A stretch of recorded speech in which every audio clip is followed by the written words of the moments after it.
Қайырлы кеш, құрметті көрермендер. Біз бүгін дәл қазір Алматы футбол командасы Қайрат пен Атыраулық футбол командасының ойыны басталғалы жатыр. Қазір жанкүйерлердің болжамы және де олардың алған әсерлерімен бөлісетін боламыз. Ендеше бізбен бірге болыңыздар. Кеттік.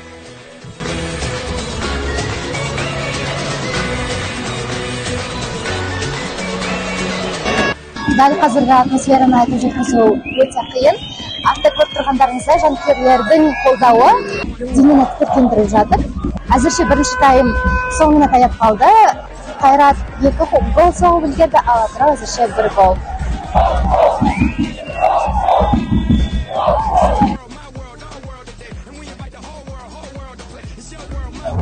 Еще 3-1 болады деп ойлаймын. Қайрат жеңеді.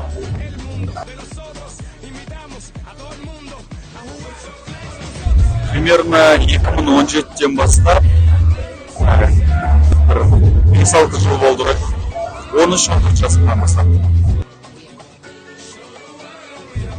Кішкентай кезімізде футбол көруде күшті. Қыздар, сәлем.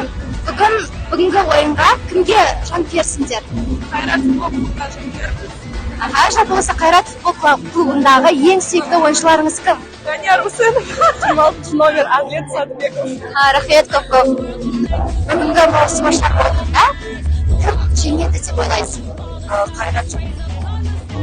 Жалпы осы Қайрат футбол клубында ең ұнайтын ойыншы кім? Жақсы, рахмет. Жігіттер, бүгінгі ойында кімге жанкүйерсіздер? Әрине Атырауға. Атырау футбол құрамасының ең сүйікті ойыншыларыңыз кімдер? Мұхаммед Бангерей. Керемет. Бүгінгі ойынға болжамдарыңыз қандай? Іштек Атырау бұйыртса. Жақсы, рахмет көп. Екінші тайм басталды. Негізі мен бүгін Атырау футбол құрамасының жанкүйерімін. Себебі мен өзім Атырау футбол клубы жанкүйерлерінің қолдауының нәтижесінде есепті теңестірді. Бүгінгі матч теңбе-тең есеппен аяқталды. Жалпы өте керемет болды. Жанкүйерлердің қолдауы деген енді айтарға сөз жоқ. Жалпы достық жеңді.